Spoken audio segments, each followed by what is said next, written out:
Hello, welcome to Aries Planet Watchers. Hey, Mary Jane. Hello, Christy. Hello, all of you out there. Glad to have you back. Right? Yeah, we're here for Aries. It feels like the start of the year.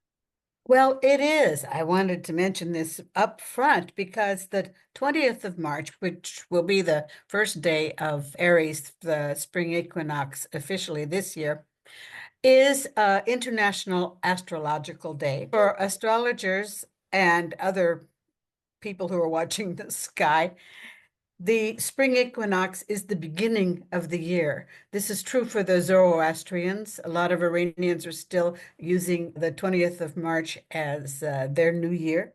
Mhm. It's certainly true for the Druids. It's true for a lot of animistic cultures in the world. And it makes sense when you think of it. This is the spring, everything gets started, nature takes off, and is sort of automatically a natural new year. So certainly we astrologers like to consider the spring equinox as being the new year. Okay. And now, does it always fall? Does the astrological day always fall on the spring equinox? Yes, It yes. always does. It always does. This can be the 20th, it can be the 21st, more typically the 21st of March, sometimes even the 22nd, but typically the 21st, I'm going to say. But this year, because we figured in the leap year last year, Oh, so right. everything got kind of moved up. Right, because the equinox can change just slightly. Oh, just slightly. It's always 0 degrees Aries. That's the important part. But the date and time are human inventions. And so it kind of gets stuck there around the 20th, 21st of March. But yes, it's always 0 degrees Aries. This is where the zodiac takes off again. And it's the first cardinal sign. We can never forget, especially as Mars is the ruling planet of Aries, that this is a cardinal sign. Things happen fast in Aries. And so, yes, it makes sense that this is the beginning of the beginning, really. Oh, that is so interesting. Yeah. And spring, things are starting to grow again and bloom again. Allergies are starting afresh, although they never really went away, it seems. True enough. But it's a great chance. I, for one, am not a big fan of Pisces. No offense to any Pisces Right. births out there. But Pisces is sort of the balloons are just waning down. There's no energy left. And this enormous explosion on the 20th of March, the first degree of Aries, Aries. is remarkable for that. Well, It's like, I had always heard that. So Aries comes in and is kind of a fresh slate and kind of innocent, well, not innocent, but just kind of like a teenager coming in. And then by the time we get to Aries, like all of the problems that had not been resolved, like wind up in Pisces. right. I'd always heard. Some of the more cruel astrologers treat the period of Pisces kind of like an enormous waste paper basket, or Right. just the tail end of your gym date, right? You've been an hour knocking yourself out, and by the last 5 minutes, you're totally exhausted. Well, that's kind of what the Pisces energy feels like. It's the end of the end. I don't think I even know anybody who's Pisces sun sign. Oh, I've got a vast collection. As a Virgo, I attract, and they're very good for me, meanwhile, but we just sort of attract each other. And yeah, I've got a vast collection of friends. I've always had assistants that have been Pisces, a lot of friends. Yeah, they just happen to me. And it's a very good energy for, especially us earth signs, because it's full of imagination, it's full of imagery, it's full of idealism, it's full of fantasy, and we earth signs are short on those particular products. So, yeah, it works well. Fair, fair. But we're here to talk about Aries. Yes, we are. Yes, we are. And this is like coming up really fast. We're talking today, whatever it is, the 9th, 10th of March, and we've still got some things coming up, just getting ready for this equinox. So, yes, we'll be off and running. It's an exciting time. Especially this very first period, the end of March, the 20th to the 28th of March, The sun and all the fast planets are in a very nice sextile to Pluto. This is setting a stage, a very helpful aspect to Pluto, which is going to show us a real actually of all the former promises and all the preparations for war. We still have to talk with Pluto about the war situation in various parts of the world.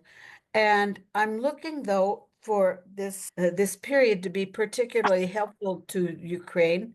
I think Europe is finally getting mobilized, more seriously mobilized again. These planets, the fast planets, are still retrograde, so it's taking a while to get things off the ground. But I think it's going to be extremely useful to relaunch a positive approach to this end of the war. The negotiations are flagging. They're just not working right now. And they probably won't work through this period of Aries, at least not very well. I'm not looking for anything too good until well into Taurus. But in any case, so things are working to show some promise. There are diverse signs that are showing a new rallying around this cause that is sort of getting wound down. No one's too interested in the war in Ukraine anymore, except Donald Trump. And he is not particularly interested anymore either. Well, what So what about Putin? happens? Sorry? Does Putin still seem to be interested in this war in Ukraine? Oh, yes, it's sort of a reflex action, I think, on his part. I don't know what's going on astrologically in Russia or in this man's mind, but at where he is, he's not in a position to even stop. He just doesn't understand that maybe it's time to wind this thing up.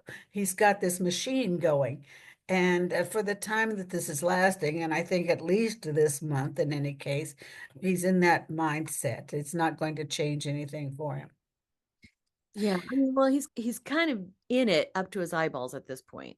It would Well, be that's it. That's it. And he's not a person who knows how to step back, step right. out, Or doesn't know how to just do that. go, So, you know, my bad. He doesn't know how to do that. for sure not. Just to For say, sure oh, not. I well, don't think might so. have been a mistake. Let's call a truce. I don't think. Yeah, yeah, no, no way. Now, these planets are the fast planets, Venus and Mercury, are retrograde. Mercury will be going retrograde the 16th of March. This is still ahead of us, but in preparation for this equinox. Venus is already retrograde until we'll talk about those a little later, but they're coming direct. Mercury will be going direct on the 7th of April. Venus is going direct then on the 11th of April, and then we'll see some concrete evidence, maybe, of some sort of negotiations going on, but certainly not until then. Oh, Certainly not. We yeah. have a very strong moon acting on this on the 24th and the 28th of March, a little less helpful on the 27th of March. But I think this moon present in this particular conjunction with Pluto is going to step up, have an upgrade effect on the various preparations that are going on, at least here in Europe. Mm. Now, it's probably time to talk about this solar eclipse that's coming up on the 29th of March. That looks pretty hairy. I spent a little time looking at this eclipse because it's happening right on top of Central Europe at 12 o'clock noon in Kiev.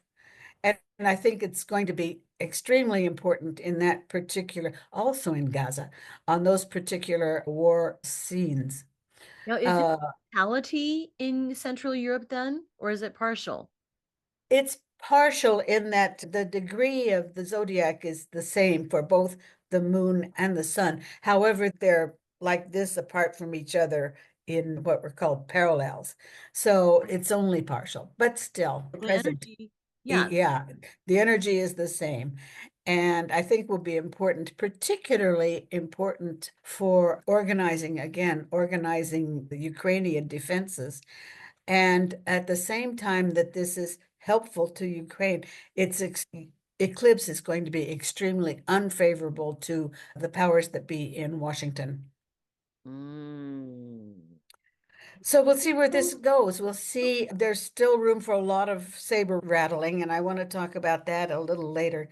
But certainly, this eclipse is not going to be helpful in any immediate future to peace talks. It seems more inclined to help, again, come back and catch up on some old promises for preparations for more defense. Yeah. So the energy of an eclipse, I know the energy of the retrograde, we're moving backward and we're coming back and crossing the T's and dotting the I's. We're going back and kind of closing some things that needed to be closed from before. We're closing that circle.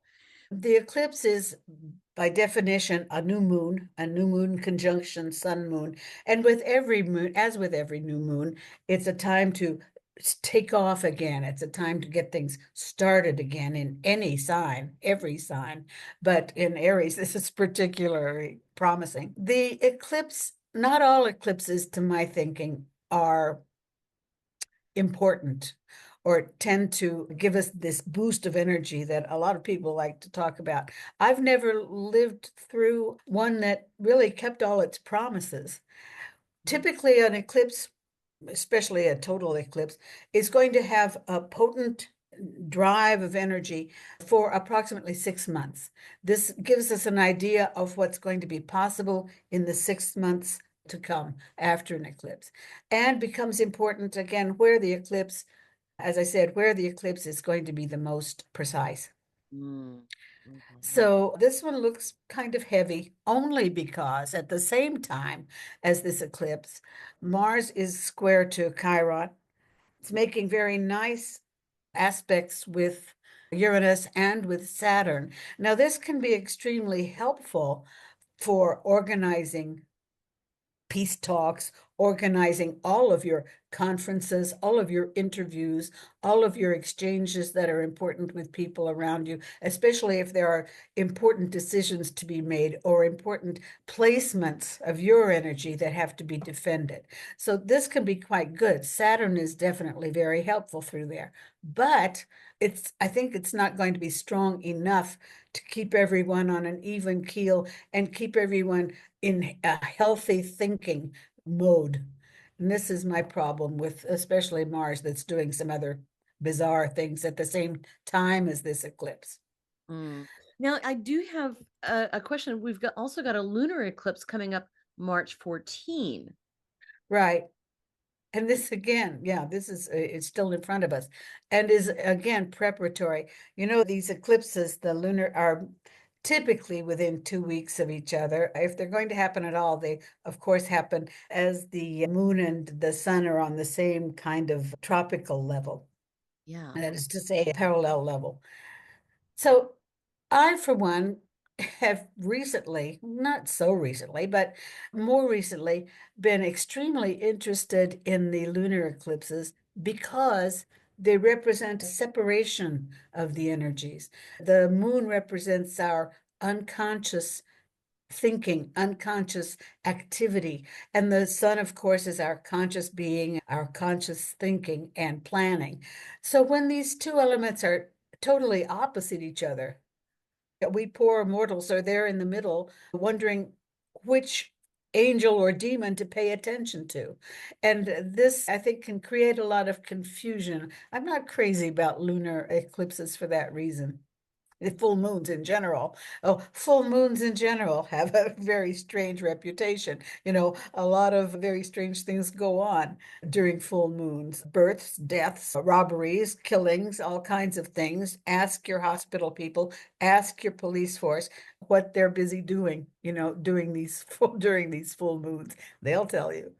But so the same is true, maybe times 10, when we have a lunar eclipse. And then, so you said for a solar eclipse, that energy can last 6 months. What about a lunar eclipse? Well, it's by definition faster. The lunar energy is extremely unconscious and I think doesn't play out to the same extent. Perhaps now, in some people's minds, decisions that are taken or attitudes that are adopted under a lunar eclipse might well last these 6 months. Is this where you decide to have a baby, or is this decide to have that divorce, or what's going on unconsciously? This can have repercussions for certain people, but I think it's less notorious, perhaps less marked than under the solar eclipses. Okay.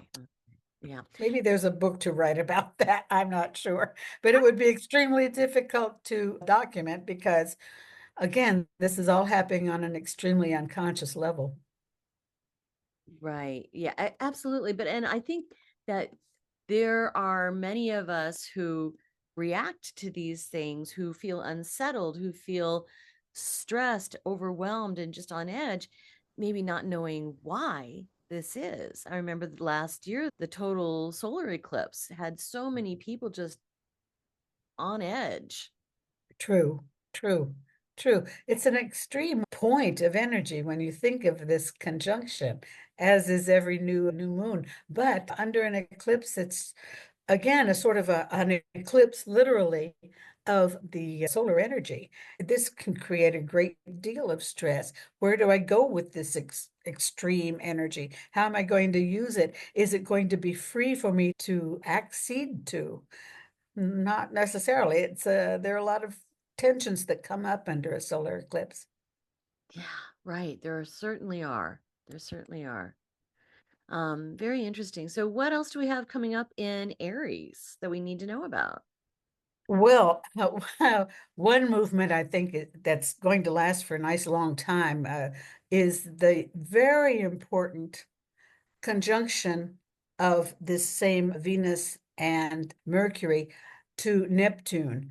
They're going backward together and making a conjunction with Neptune.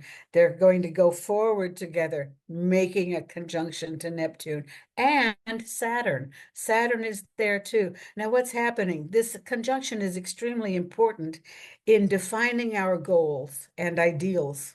Neptune is there to help, well, sort of help. Mercury makes some defining decisions. There's a lot of fuzzy thinking, a lot of idealism going on with as soon as Mercury and Neptune are in conjunction. But this can be a source of inspiration, as it can be a source of total illusion. Wow, delusion. So we have to be careful what we're deciding on. Go to the details.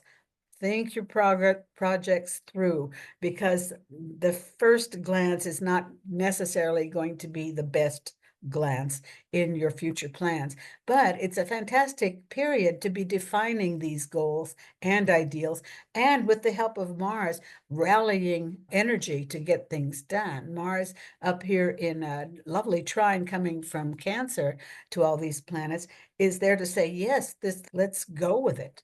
Mars in Cancer is already a pretty interesting beast. Mars in Cancer is given to deep action. Mars in Cancer, this brings us back to our roots, brings us back to this definition of ourselves.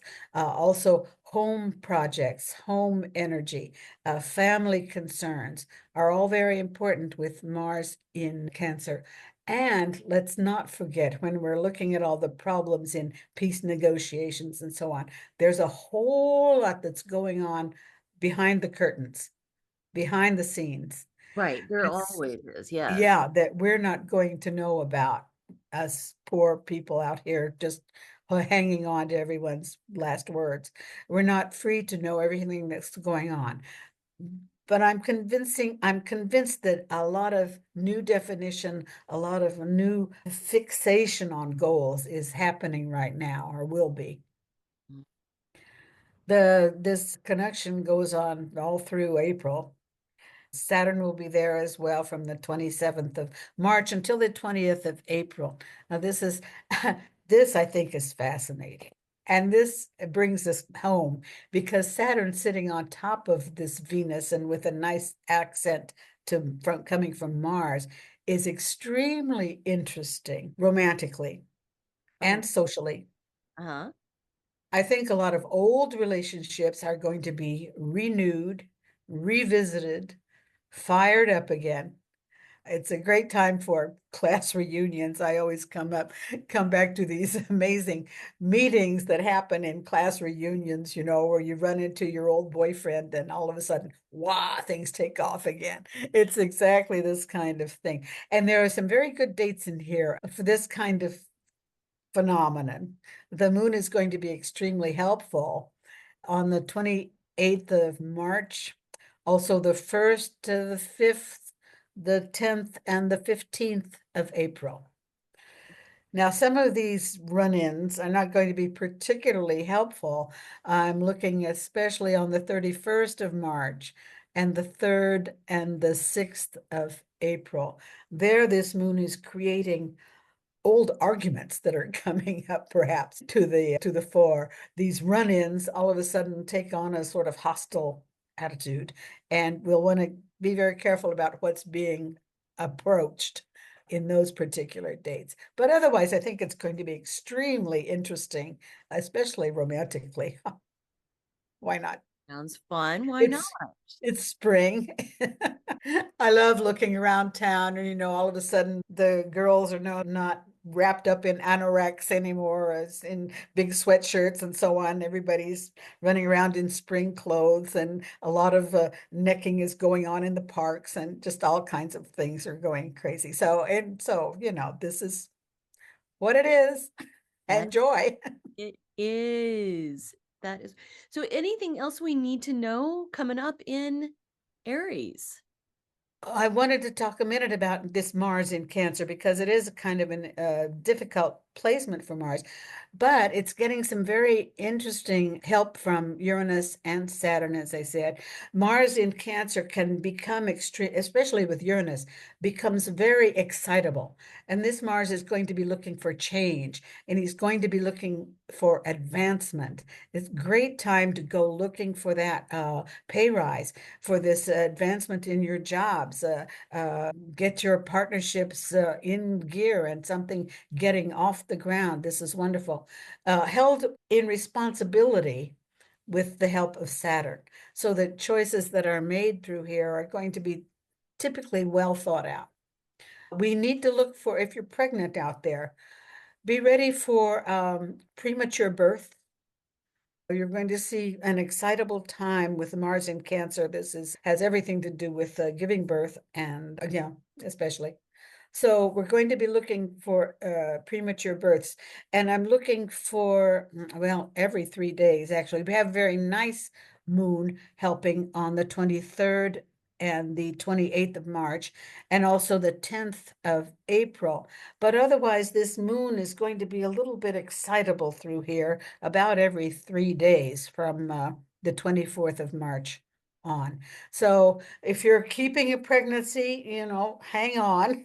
Be careful with yourself. Don't get excited. Don't get too violent, physically active, and so on. Take care to keep the pregnancies that you have. Kids being born under this particular Mars and Cancer are going to be pretty excitable as well, I must say. They're going to be very nervous babies. Oh my goodness.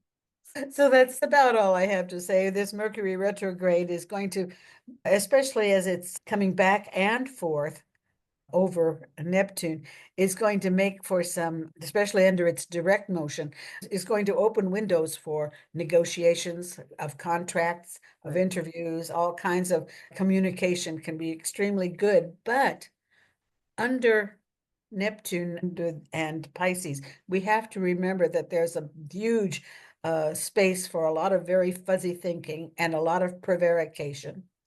Not everything is out there on the table to be discussed. There are still some secret dealings going on and some secret facts that maybe you need to know before signing any contracts. Also, both Mars and Mercury are going to be changing signs, moving from the water signs into the fire signs of Aries and Leo. So the sound level is going to go up in these different arguments, these different discussions. We're going to get a little more bravado, a little more showing of muscles. You'll want to keep the conversation calm, factual, and directed. So that's about all I can help you with. That's already quite a bit. That's already quite a bit. It's going to be a very interesting month, I think. Don't be fooled by these delays that are caused by the retrograde movements of Mercury and Venus. Things are going to pick up speed from the 7th of April on, and then we'll see a lot of, leave a lot of dust behind. Okay. Sounds like that's probably needing to happen. Yes, I expect so. Well, thank you so much. We'll see you again then in Taurus. Taurus. Yep, In, I'll be here. all right.